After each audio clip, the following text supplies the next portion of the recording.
Welcome all. Let me ask you something. Maybe this sounds familiar. You sit down, ready to focus, ready to clear your mind, maybe even ready to meditate or just work out a problem that's been nagging at you. You want to find that inner calm, that place where you can tackle whatever's in front of you. But instead, your mind just starts to wander. It drifts to that worry you've been avoiding, or maybe an old fear sneaks in. Suddenly you're thinking about something completely unrelated, and before you know it, the focus is gone. It's replaced by a whole new set of worries. It's almost like our minds are wired to wander down those darker paths, no matter how much we try to steer them in the right direction. And let's be real, it's frustrating, isn't it? So how can we handle this? How can we pull ourselves back when our brains just seem to run wild with every distraction and craving, even when we're trying to steer them back on track? Well, my intention here today is to dig into exactly why this happens and what we can do about it. Because here's the thing, we're not just talking about random thoughts interrupting us. We're talking about a cycle, a pattern our minds fall into over and over again. And maybe until we understand that, we're going to keep coming up against the same walls. So, if you're ready to take control and find some peace from this endless loop, stick with me. Let's get into it. Let's try a few simple and easy things we can do right now. And as we do this, there's something I really want you to consider.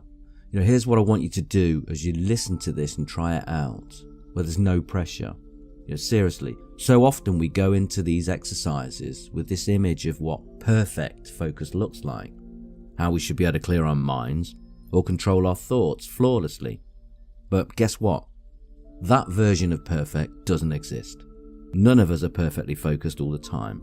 None of us have this superhuman power to block out every single thought or worry. So let's let go of that idea right now. Instead, I want you to try this with freedom, with a little grace for yourself and maybe even a little bit of love, because this isn't about doing it right. It's about taking a step, any step forward, feeling a little bit lighter, a little bit calmer. So whatever happens, just let it happen, and remember, you're already doing enough just by being here, willing to try and to begin. I found some really basic and simple but very powerful techniques when I was reading about Dharma practice, a translation by the Buddhist Langpo Promote, and I think they might be of interest now. Now, when we think of things like meditation and Buddhism, my mind automatically goes to something complex, and I need to be this spiritual person or do this or do that, or have this environment or be ready at this certain time. But it really isn't like that. It's just, I'll start with 3 very, very, very simple techniques you can do right here, right now, so easily, in your own time, and finding a way to practice these and get used to these is so powerful in helping us with a focus. When I was reading these translations, it was interesting, and I found it really applied to me on a personal level, that they were saying that young and inexperienced people are much better students of this philosophy, because it's much easier to teach them because they're open to learning new things. They haven't filled their teacups to the brim, so to speak. Adults, on the other hand, which I related to me, who have meditation experience, even on a basic level like I did, are often the most difficult to teach, usually stuck in something called samatha, which is the practice of intently focusing on an object of meditation to reach a temporary state of calmness or peace. This practice predates the Buddha and does not lead to an understanding of the true nature of things. It does not lead to the end of suffering or enlightenment. Vipassana is the meditation we need to practice in order to set the stage for enlightenment. Now, it's important that we don't create an idea on our heads that meditation practice is something difficult. Many people think that you must sit for hours or do walking meditation for days on end in order to truly practice this Dharma. This is a misunderstanding. It's a subject of study. It's to be learned by studying ourselves. The scope of our study is regarding how we can live with little or no suffering. Now, the ultimate objective of studying this lesson, the Dharma, is to be completely liberated from suffering. We keep studying, we keep practicing until we are free from suffering. Now what I learned and picked up from these translations are there are two main kinds of suffering, that of body and that of mind. So since we are alive, suffering of the body is certain. Now even the Buddha himself had a body that suffered. Those scriptures relating to the Buddha showed many circumstances in which Buddha was ill. And as he approached the end of his life, he was dreadfully ill, passing blood. Now though the body of an enlightened one can be hot or cold, hungry, thirsty, or ill, the mind is completely free of suffering. No matter what life presents, the mind no longer suffers. Now that's in relation to the enlightened one. I haven't reduced all suffering, and I don't know many people that have, but I do know many, like myself, that can significantly reduce suffering, which is a really, really big step forward. And to keep moving forward, we need to keep practicing, keep studying the body and mind until there is no more attachment to them. One day, there will be a complete release from attachment to body and mind, and the suffering will end. That's the aim and the achievement of enlightenment. Now, you and me and the vast majority of people are completely immersed in suffering. When one's body is ill, or even just uncomfortable, our mind suffers. Someone can have a strong and healthy body, but their mind suffers when we're not merely getting what we want. Or perhaps we lose some assets or want new ones. The mind is once again filled with suffering. The mind is finding ways to suffer all the time. Now, the Buddha in these translations taught how to reduce suffering, and if we keep practicing, we can live as a person in this world with no mental suffering at all. And it doesn't have to be as difficult or as complicated as we feel at the beginning, or we want to make it ourselves. This is about knowing what is going on in our mind right now. Can we see that our mind is incessantly moving and changing states? One moment it is happy, the next it's unhappy. One moment it is nice, the next it is mean. One moment it's lost in thought, the next moment it is lost in focusing on something. It wanders off, daydreams, gets angry, and the list goes on. Have we ever been angry with our superiors at work or school? Can we notice that we feel differently about each of them? We may look at one and feel we really like them, whilst we look at another, we feel a lot of distaste. Even disliking the subject they teach can make us look at them in disgust. Many things may come up in the mind just from seeing. We may start complaining that our teacher or boss is too picky or mean. The people we don't like, we think are no good at all. We criticize them, which implies that we think we are better than they are or know more than they do. We see this person and like them. We see that person and dislike them. The way to practice Dharma here in simple terms is to gauge the mind. We see the liking or disliking. We see the kindness or unkindness. We see the happiness or unhappiness. We see in one moment anger, the next greed, and perhaps we see the mind is deluded after that. The mind may be thinking busily. You can relate to this, can't you? I know I can. In fact, you might be off thinking this way now as you're trying to listen to me. I know that sometimes even when I'm talking about this, my mind still wanders, even though I'm focusing on what I'm saying. Now, do we know what feeling down, disappointed, annoyed or worried is like? Of course we do. How about feeling happy, sad or jealous? From now on, when we're jealous, we should notice that the mind is jealous. Have you ever been scared? Many people like to act as if they are brave and confident, but actually, they are full of fear. They need to have someone by their side. But if we practice the Dharma, these translations, when fear appears in the mind, we know it is afraid as quickly as possible. so that fear doesn't discreetly come in and take us over. Whatever state comes up in the mind, whether it is pleasant or unpleasant, we notice that it has arisen right then and there. As examples, the mind may be happy, upset, angry, scared, worried, depressed or disappointed. We are to just know honestly that this is so.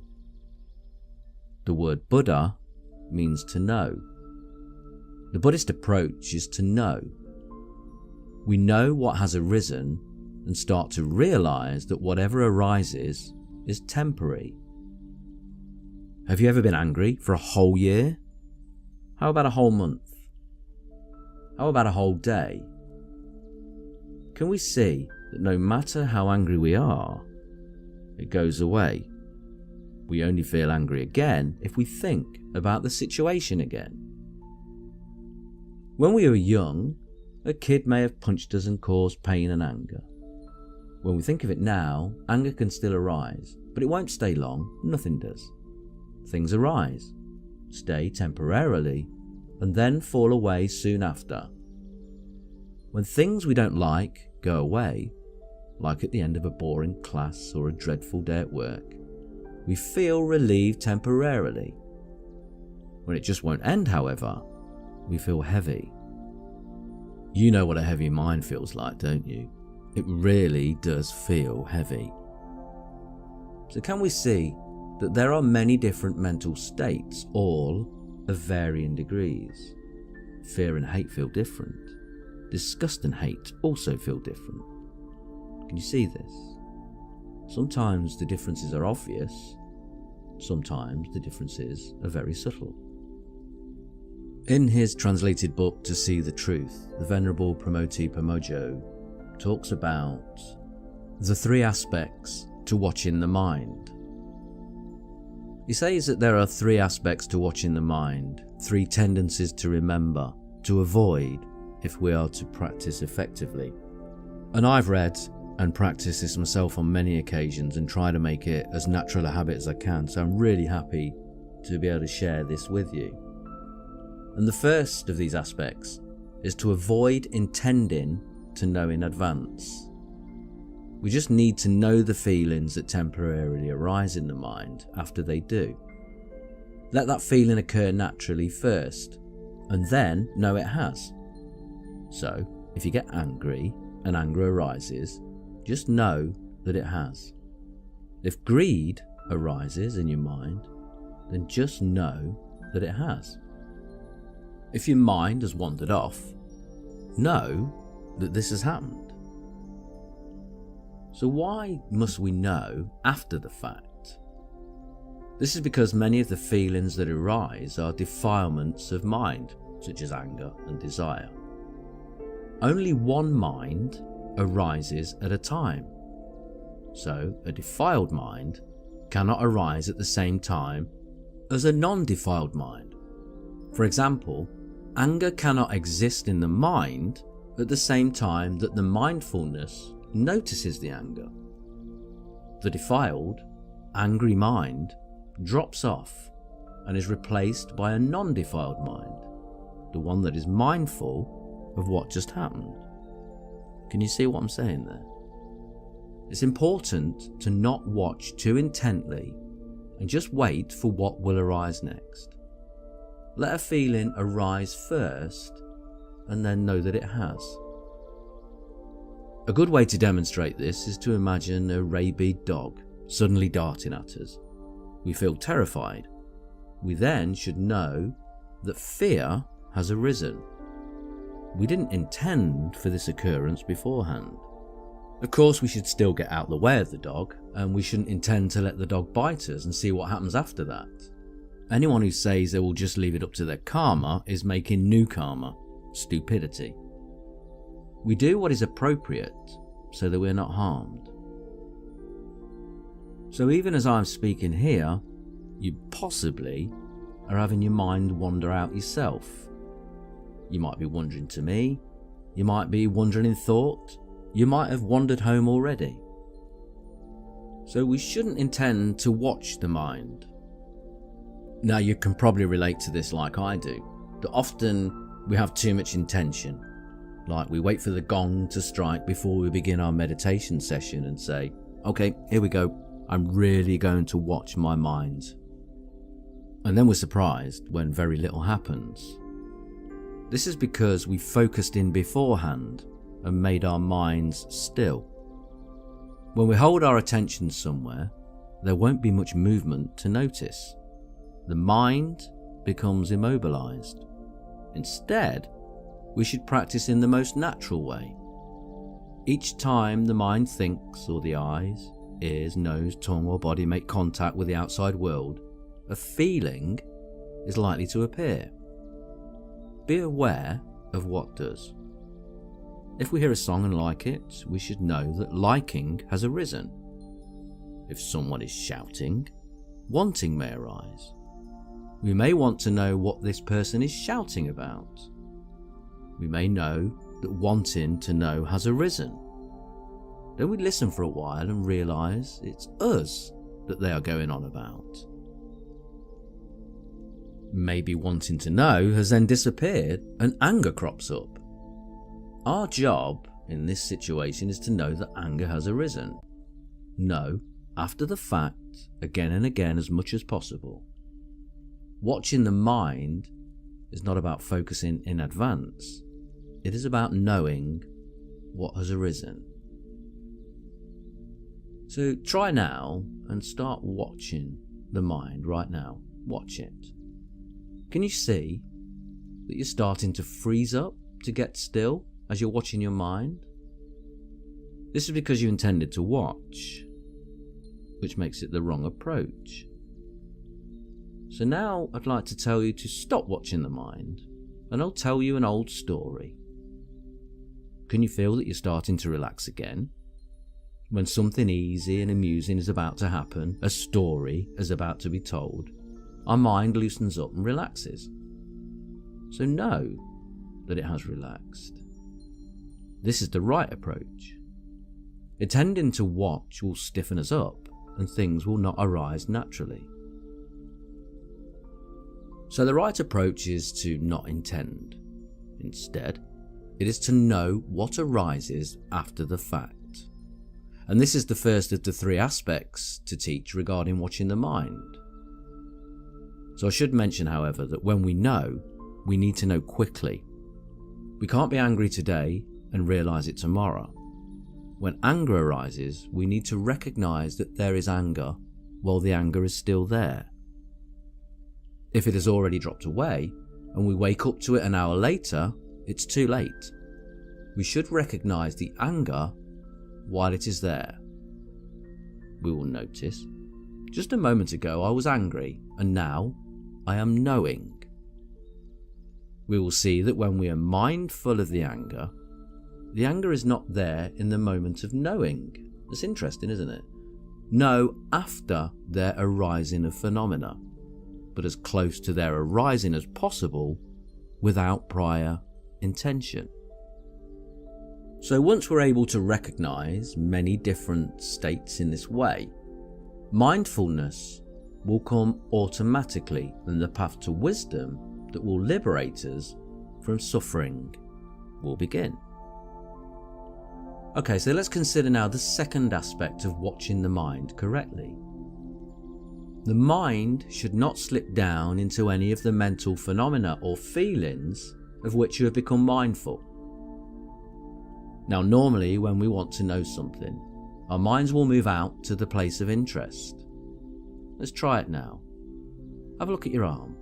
See how many birthmarks there are. Can you see that your mind went out to look at the arm? Now, we're not interested in how many marks there are. We just want to notice that the mind goes out. The mind is not the stable observer, not rooted in awareness. It is slipping down into what is knowing. We can easily see this happen when we read something a bit far away, like a poster on a wall or a street sign. The mind runs out to see it, and then it goes into thinking, internally repeating the words it is reading. So when we watch the mind, we should know what has arisen from a distance, as if we are not involved in what is going on. Don't move towards the feeling or mental state once it has been acknowledged. For example, if anger arises in the mind, see it as if it's someone else who has just become angry. The mind just being the watcher. There is a distance now between the mind and the anger. Don't focus in on the anger. The tendency of meditators is to go in and focus on what has happened, to focus on what has come up. Just like when zeroing in on the television when our favourite TV show is on. The mind goes out to the TV and gets lost in it.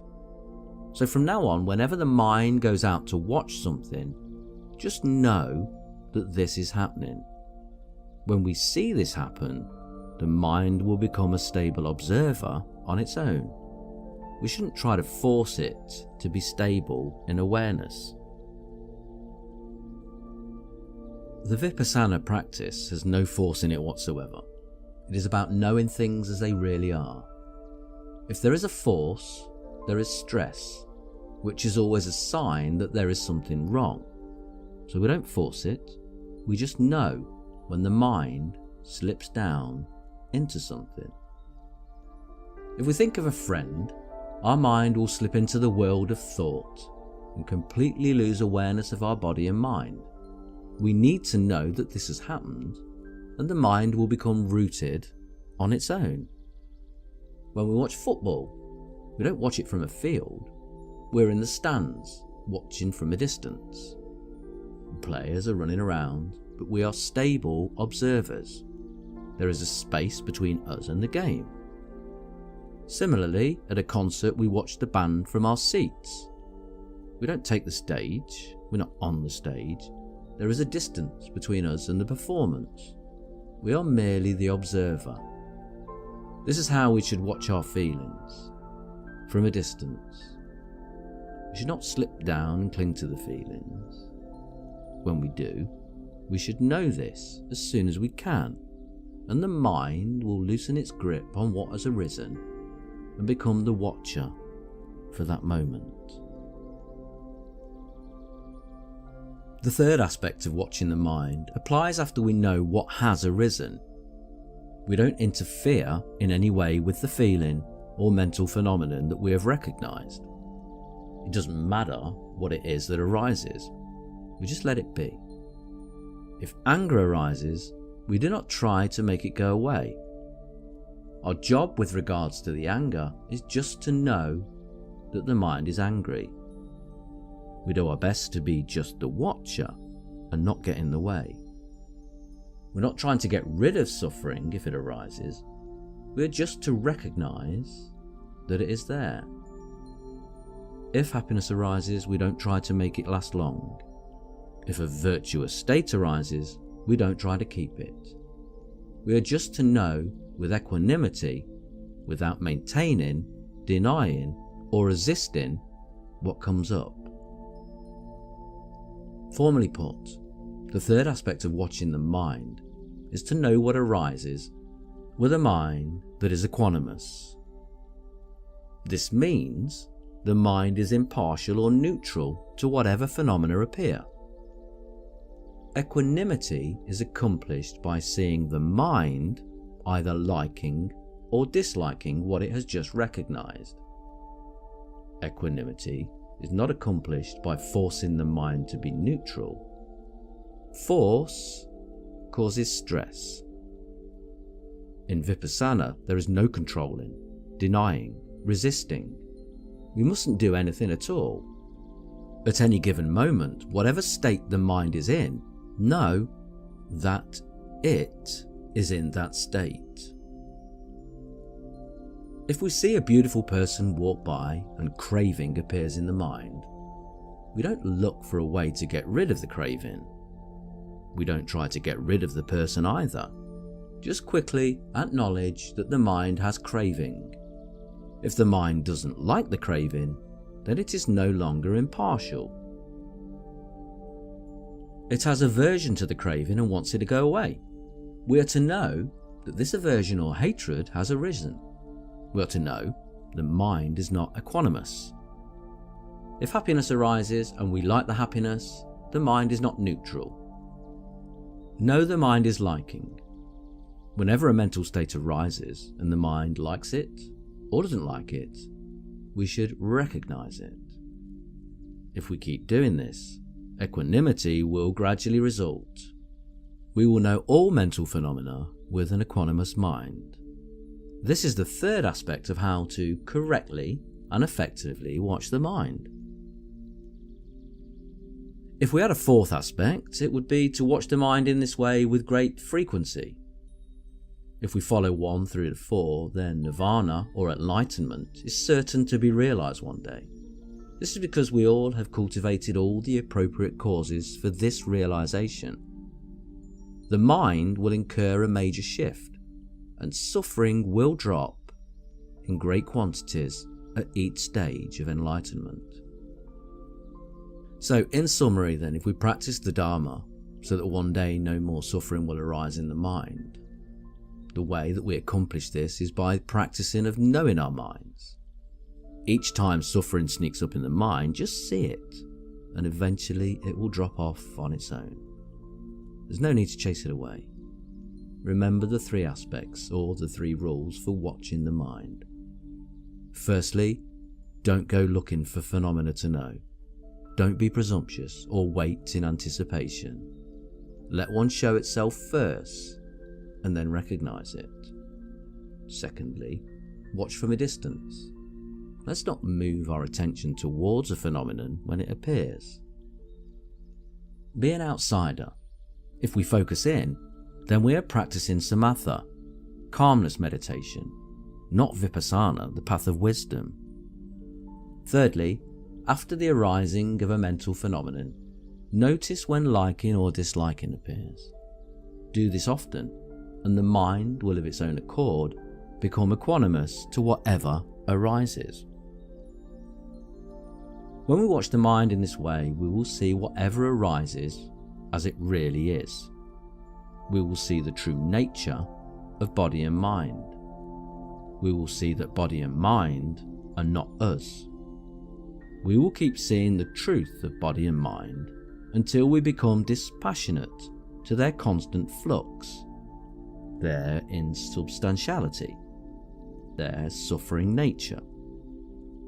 We will release attachment to them, be liberated, and know that liberation has taken place. What will we be liberated from? We will be liberated from attachment to this body and this mind. We will be liberated from suffering because suffering resides in this body and mind. Can you see that these are the only 2 places where suffering can be found? Upon liberation, suffering will be gone, and we will become fully aware, awakened, and blissful without any effort or maintenance necessary. Now, I'm sure you've heard the old saying, something like, learning is a lifelong process, life is a school, we learn until the day we die. This is because there is no end to worldly knowledge. The world fabricates new things incessantly, and there is always more to learn.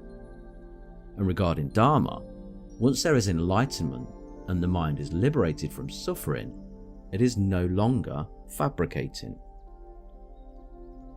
No longer creating any fictions, and once we are free from suffering, there is nothing more to learn in this regard. Our Dharma studies are completed. So as we wrap up then, let's just remember this. We're here, we're trying, and that's more than enough. Let go of any expectations of how this should look or feel. Just simply yourself experience it without judgment, without the weight of thinking it has to be flawless or impressive. Just be here for you with a light heart and an open mind. And I genuinely wish you all the best on this journey to free your mind from all these distractions and find a path that genuinely works for you. Don't hold back from trying something new. Don't let others' opinions or even a bit of self-doubt keep you from exploring what might help. Give yourself permission to experiment. Remember, each step that doesn't quite fit brings you closer to one that will. So go for it with curiosity, knowing that every try is leading you somewhere worthwhile.